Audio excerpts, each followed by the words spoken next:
Hey guys. Brian, Hey, how are you? Yeah, good. Good. Thanks for the tea. No, it's all Brian. Thank you, Brian. Help yourself to water, and Brian sorts you out biscuits, of course, Thanks. as always. Hey, you alright? Thank you for bearing with us, guys. A few bits of housekeeping, if you don't mind, before we get started. For those joining us on Zoom, if you do have a question, please can I ask you to mute yourself, and then if you'd like to ask a question, raise your hand and unmute yourself. That'd be lovely. We don't permit press conferences to be streamed live, as you all know, and any social media posting should come once the press conference concludes. I'm watching you, Muse.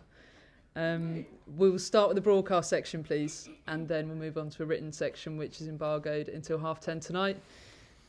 And given the level of interest in attending today's presser, I can't think why, we will have to prioritise people in the room. I do apologise. But on that note, we will kick off with Jess from Sky, if that's all right, please, Jess. Emma, good to see you again. Hey, how are you?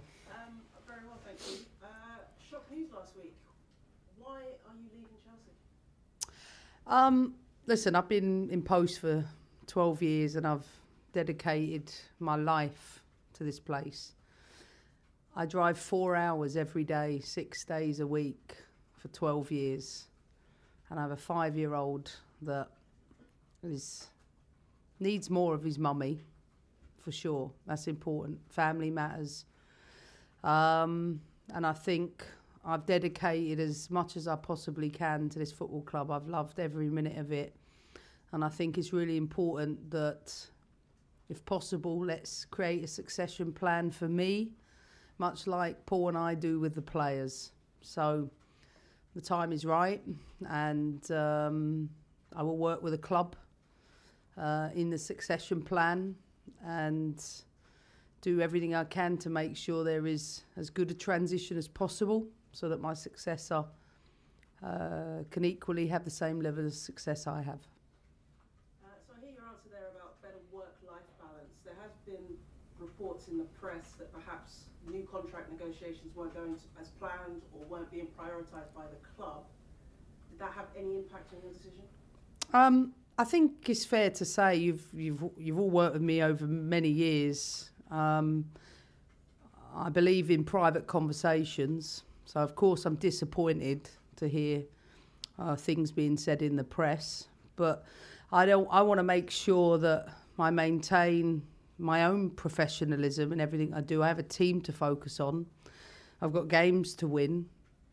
And I don't think anything will come between me and the players and me and the fans. I understand Chelsea. I know Chelsea.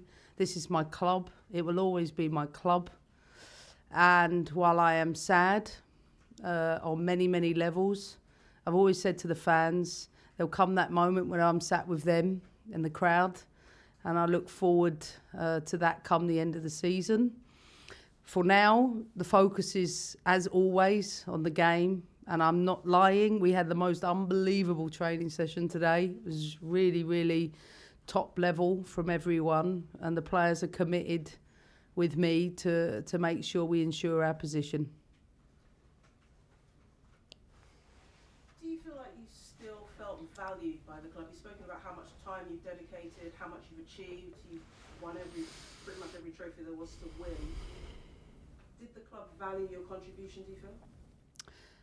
You know, I come to work every day with a group of people that some of them I've worked with like the entire time, not just players but staff. And what we have created down in that building is magical and something that I know every player appreciates being a part of.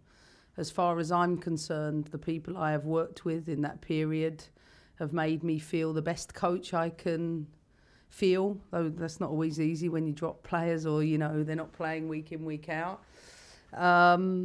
So I leave at the end of the season knowing I've given everything and I've done everything. As I said before, conversations that are private between me and the club remain private on my end, and I will maintain that. You mentioned you had a great training session just now. Yeah. How did the players react? I believe they only found out just before it went public. Yes, because I'm a professional and I had a job to do to coach the game, and it's important that the players hear it from me, not anyone else. I value communication, and I value that relationship and those relationships with them. They understand. This is football. These things happen. And yes, it's quite unusual. You have one manager at a place for 12 years. I didn't necessarily envisage I'd be anywhere else, but that's life, and I will be. And I know that my goal is to make sure I leave this dressing room in the best possible place, because I know that when I started here at this football club, it was always my goal to leave it in a better place. And I'll make sure on my way out, I'll do absolutely everything to make sure that this football club stays at the top. And how did the players react? What did they say to you? I'm sure you can appreciate that's between us. We had a few hugs, and we're close, and that's always been the way. And like I said, they respect my decision, and they're ultimate professionals, and there is zero chance anyone will down tool. Just the last question, Emma. It's been widely reported that you will be the new head coach of the US Women's National Team. What's next for you? Have you got any comment on that particular story? I think, you know, what my answer is going to be. I'm not going to comment on that. You know, I'm contracted to Chelsea until the end of the season. And that's where my commitment lies right now. Thanks, Emma. Jo, Thanks. next, please. Obviously a long way to go until you leave at the end of the season, but has it been an emotional week? Ooh, good question. Yes, really. Like, I think it's always a day that I never really wanted to see come, but I feel like I have to put myself first. You dedicate so many hours to this job, not just the drive, and I've given it everything I can. And as I said before, it's just I've had to evaluate that and factor in. This isn't, it's easy to say it's about work-life balance. Anything I'm going to do it well. But maybe it's about just having something different more than anything else. And I've taken this team to the top, and I always said that I wanted to leave at the top, and I'll maintain that. That's what I want to do. I would struggle going backwards at any point and then being in that or outstaying my welcome. Those things plague me. So it's not actually an easy thing to do, to leave at the top. I have a world-class team, but it's something I always made a promise to myself that I would do. You say you're helping to work on a succession plan. Will you have a Yeah. direct say in your succession? Well, Paul Green and I have run this team and this club, and the entire time I've been here, succession planning at every juncture. I think it would be so Chelsea of us to succession plan my exit. So, of course, I will be involved with those conversations. I think it's important that we really take the time to evaluate what the best fit will be. It's not about like-for-like replacements or anything like that. That's usually the wrong thing to do. But I think it's identifying what the needs are for the position, for the team, for the club, and collectively we will do that together. You said in the last year or so that the Spanish national team job would be a dream job.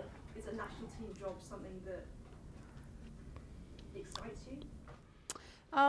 Yeah, I mean, I know I said that in an interview. Maybe as a little girl, I always, thought that maybe one day that would come. But I always say this, for most of us, we don't necessarily always fulfill every dream that we have.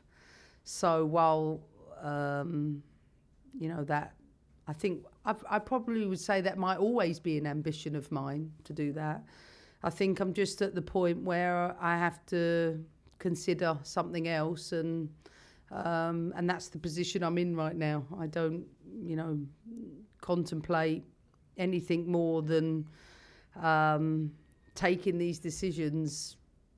Don't come easy, and I think it's, for some it might come as quite a surprise or a shock last week, but like I said, I'm putting the team first. I want to put the club first, and I want to make sure that I give give our football club the right preparation time so that they're ready to continue in after me. And final one from me, because there is a game this weekend, believe it Oh or yeah, not. thank you for that. What's the news? How's everyone looking? Still no Melanie Leopolds or Guru Wrighton. Everybody else is fit. Yeah. Noose, can we come to you next, please? Yeah. Hi, Emma. Hey.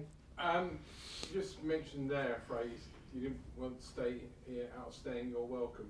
Is this 100% your decision, or is it the old football mutual consent? You both parties have agreed this is a good time? No, this is my decision. As I said, when you coach at an elite level and you have to perform at an elite level and you have standards and expectations that I have, anything less than the best is not acceptable. And maintaining that on a daily grind it's a lot. It takes a lot of work, and you know, I think it is important. I'm a mum, and not many football managers sit up here and talk about that in the same way. My little boy has been extraordinary to allow me to do this, but it's challenging for him because this weekend's a good example. We've got a game away at Everton, back away at Real Madrid, away, and I'm talking to some of these guys, Susie in the room, you know, we've got children. It's difficult, and I think there's still a lot of work to be done in the women's game for people with children. And I shouldn't just limit that, but people with children. Like, we have lives, and I have to think about this is actually not a selfish decision. This is a selfless decision. This is about putting first some other things in my life, and I'm ready for that. In terms of that, I mean, you have been linked with lots of rumours about you going to America. I mean, the lifestyle in America for you and your son would be incredible, wouldn't it? Look, I think picking someone up from school is incredible. You can talk about those experiences. I look forward to picking him up from school, taking him to after school club or doing some other bits, you know, just having a little bit more flexibility. I've lived far away for a long, long time, and I don't get home till quite late, 6 days a week. And, you know, I just need to take stock and take check. And for that reason, you know, this is why I'm in the position I am. In terms of the WSL, a lot of people I've read this week, a lot of people I've heard this week and spoken to, say that the game in WSL, training pitches, kit, food, basic stuff, is all down to you. You campaigned for it, you, for want of another expression, got it done in this country. How much is the sport in this country going to miss you when you go? It's down to us, not me. There's many people in this room that make sure they amplify that voice, and collectively we've applied pressure. Collectively we've challenged and raised standards. Everyone that knows me, everyone that works with me, for me, they know I've only ever had the game's best interest at my heart. I love the women's game, and you know, I'm so grateful for the opportunities I've been given, but I also know my personality, and I'm not afraid to do tough things, even if sometimes I'm the one who takes the battering from it. But I'm all right with that, because if I see scores of girls up and down the country, whether it's getting more prize money, as is the case, to better facilities, you don't expect anything less from me to say I still don't think there's enough in place in terms of minimum standards. I still think there's ways to go to do that, but I've played my part, and you know, I accept that role, and I'm grateful for all of those people that have done the same. And the last one in two parts. First of all, you haven't won the Champions League, so it's not Yeah. on the CV. Is that a real burning start next week? Is that a real burning ambition? And secondly, Yeah. Wenger, Fergie, great dynasty they set up at their Yeah. football clubs. When they left, it kind of fell apart. Are you worried that could happen here? Well, first of all, I have won the Champions I League. mean, with Chelsea. No, but I think it's important. I had this conversation with Jane Ludlow and Kira Grant this morning. We had this chat about a game out in Russia. We had a really funny conversation about being. Kira reminded me we were 4-1 up, and Emma Byrne. A couple of things sort of didn't quite go right, and the ball went 4-2, 4-3, 4-4, and all I could hear was Vic Akers in my ear, because I'd taken the decision to play Kira Grant at centre-back and Jane in midfield, and he wanted to do the other opposite. But he was in London being the kit manager for Arsenal. And I said every time the ball went in the net, the rifles were shooting, and all I kept thinking is Vic's going to kill me if we don't win this game. Anyway, we went down the other end, won the game 5-4. Kira Grant took an elbow, her nose splattered, and she got the best nose job in the world in Russia. I mean, that team was so exceptional, and I valued, forget the title piece, I know what I did in that team. They know what I did. And I don't have anything missing in my cabinet. Of course, it would be lovely to do that, but I don't feel empty about that. And the last part, I can't answer that other than to say, up until the end, I will give absolutely everything to this football club. And up until the end, I will make sure I help whomever is, my successor, give them the platform to be successful. This is a wonderful playing squad. It isn't the end of it. In fact, I think we've reinvented it, and I think there's a wonderful young generation coming through. And I will pass the baton in the best way possible to make sure that they're as successful as I am. Thanks, Em. Thanks. Cool. Let's leave the broadcast section there, move on to the written section, please. Come across to Catherine first, and then